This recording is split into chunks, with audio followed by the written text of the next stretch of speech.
Hi, இன்றைக்கி நம்ம பார்க்க போகிறது யூனிட் 5, அதாவது ஃப்ரிக்ஷன் அப்படிங்கிற டாப்பிக்கை பார்க்கலாம். ஓகேவா?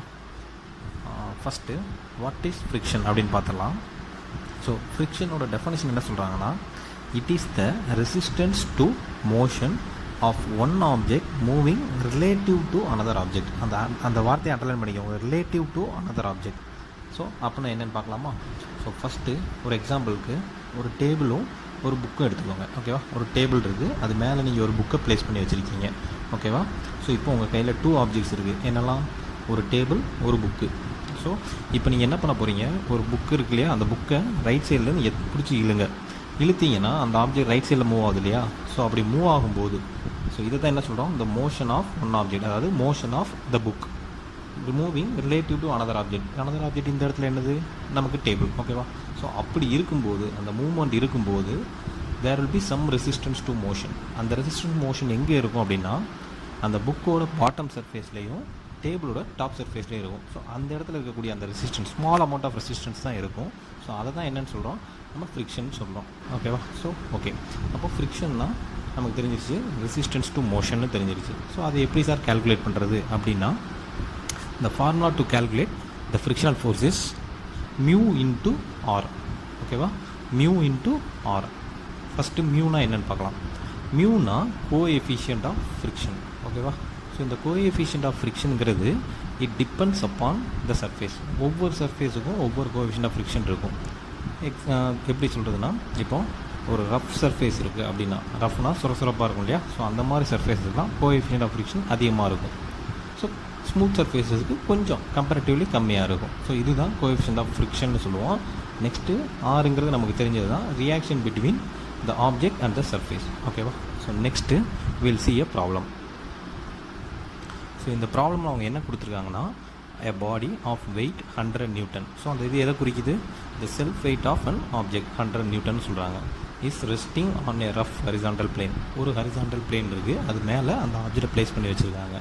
அதோட coefficient of friction is 0.3 and is acted upon by a force P applied at an angle of 30 degrees to the horizontal.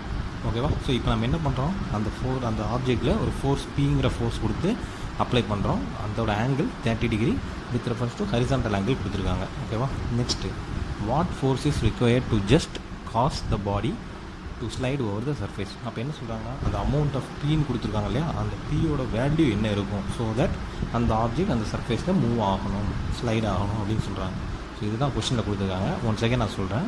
ஒரு ஆப்ஜெக்ட் இருக்குது, அதோட செல்ஃப் வெயிட் 100 நியூட்டன், அதை தூக்கி ஒரு சர்ஃபேஸில் வச்சுருக்காங்க. அந்த சர்ஃபேஸோட coefficient of friction is 0.3. Next பீங்கிற ஃபோர்ஸ் அப்ளை பண்ணி 30 டிகிரி ஹரிசாண்டலில் பீங்கிற ஃபோர்ஸ் அப்ளை பண்ணியிருக்காங்க. ஸோ அந்த பீங்கிற ஃபோர்ஸ் எவ்வளோன்னு கால்குலேட் பண்ணணும், so that the object moves over the surface. ஓகேவா? So first free body diagram பார்த்துடலாம். ஸோ இந்த ஃப்ரீ பாடி டயக்ராமில் ஃபஸ்ட் நமக்கு தெரியும், self weight always acting downwards. So அதனால தான் சென்டர் பாயிண்ட்லேருந்து, அதாவது சென்டர் ஆஃப் கிராவிட்டி பாயிண்ட்லேருந்து I have Tran force vertically downwards of magnitude 100 newton. அதான் செல்ஃப் வெயிட். ஓகேவா? நெக்ஸ்ட்டு கொஸ்டின் என்ன கொடுத்துருக்குறாங்க, நமக்கு பீங்கிற ஒரு ஃபோர்ஸ் கொடுத்துருந்தாங்க இல்லையா? ஸோ அந்த பீங்கிற ஃபோர்ஸுங்கிறது inclined at 30 degree.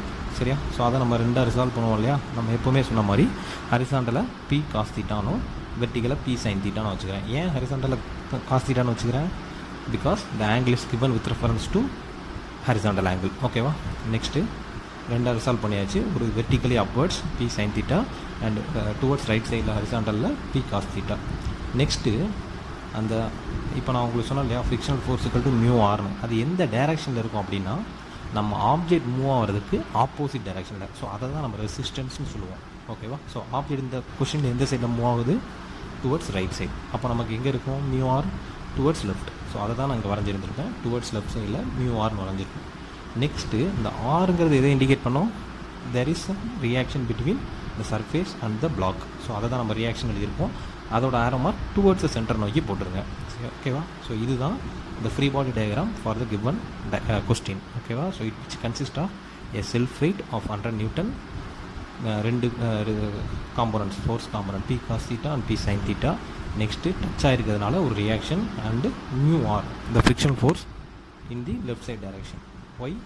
The object tends to move in the right side direction. So அதனால் நான் லெஃப்ட் சைடில் போட்டுருக்கிறேன். நெக்ஸ்ட்டு இதை சால்வ் பண்ணுறதுக்கு நமக்கு தெரிஞ்ச கண்டிஷன் தான் 2 equilibrium conditions, namely sigma h = 0, sigma v = 0. So ஹச்சுங்கிறது ஹரிசாண்டல், விங்கிறது வெர்டிக்கல். ஸோ இதுதான் நம்ம ஈக்குலிபிரியம் கண்டிஷன்ஸ், நம்ம எல்லாருக்கும் தெரிஞ்சது தான்.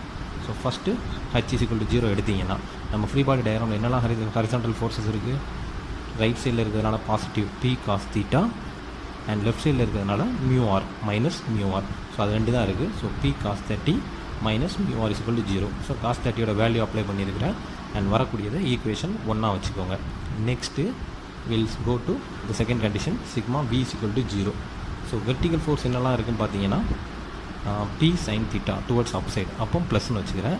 அப்போ p sin θ ப்ளஸ் ஒரு r இருக்குது, மைனஸ், ஏன் மைனஸ் போடுறோம், vertically downwards, so minus 100. So 3 force இருக்குது, நான் என்ன எழுதியிருக்கிறேன், p sin 30 plus r minus 100 = 0. So அதை சிம்பிளிஃபை பண்ணி will get 0.5p plus r = 100. So இது நமக்கு ஈக்குவேஷன் நம்பர் 2. ஓகேங்களா? ஸோ இப்போ we have 2 equations, namely p into 0.866 minus 0.3 r = 0. இது equation number 1. and 0.5p plus r equal to 100. இது equation number 2.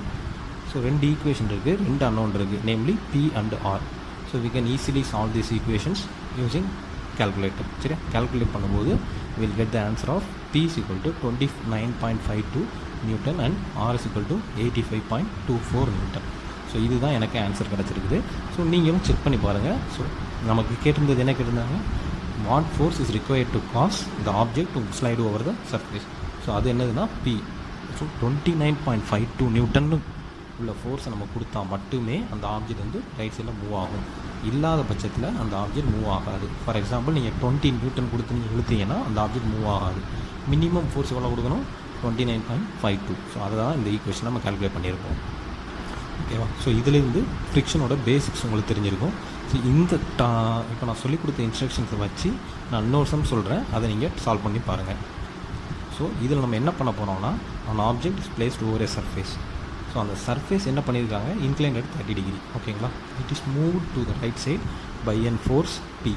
So right சைடில் move ஆகுது அந்த ஆப்ஜெக்ட்டு. என்ன கொடுத்துருக்காங்க, force p. So coefficient of friction 0.3 கொடுத்துருக்கேன். அந்த ஃபோர்ஸ் என்னங்கிறத கால்குலேட் பண்ண சொல்லியிருக்கேன்.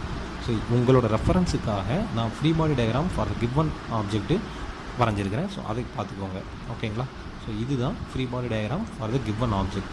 ஸோ என்னெல்லாம் இருக்கும் அப்படின்னா, இந்த பிங்கிறது ஒரு ஃபோர்ஸ். நெக்ஸ்ட்டு இங்கே 25 டிகிரி இன்க்ளினேஷன் இருக்கிறதுனால இந்த செல்ஃப் வெர்டிகலி டவுன்வர்ட்ஸில் போட்டிருக்கீங்க. So vertically downwards with angle of 25 degree with reference to vertical, நமக்கு தெரிஞ்சது தான். ஸோ அதை ரெண்டாக ஸ்ப்ளிட் பண்ணியிருக்கிறேன். ஸோ ஆப்ஜெக்ட்டும் சர்ஃபேஸும் டச் ஆனதுனால ஒரு ரியாக்ஷன் போட்டிருக்கிறேன் அப் சைடில். நெக்ஸ்ட்டு மியூஆர், ஏன் மியூஆர் லெஃப்ட் சைடில் போட்டிருக்கேன், நம்மளோட ஆப்ஜெக்ட் ரைட் சைடில் மூவ் ஆகிறதுனால I have drawn the mu R in left side direction. ஓகேங்களா? ஸோ இதை சால்வ் பண்ணிடலாமா? சிம்பிள். உங்களோட டயக்ராம் நல்லா பாருங்கள். You have 2 unknowns, namely r and p, because we know the value of mu is equal to 0.3 as given in the question. ஓகேவா? So 2 equations and 2 unknowns கிடைக்கும். எப்படி நம்ம conditions, equilibrium condition, sigma h = 0, sigma v = 0, அதை மாத்திரம் use பண்ணிங்கன்னா we'll get 2 equations and 2 unknowns. From those 2 equations you have to solve the value of p as well as r. ஓகேங்களா? இது solve பண்ணிடலாமா? Solve பண்ணுங்கள். ஏதாவது டவுட் இருந்துச்சுன்னா comment செக்ஷனில் கமெண்ட் பண்ணுங்கள். தேங்க்யூ.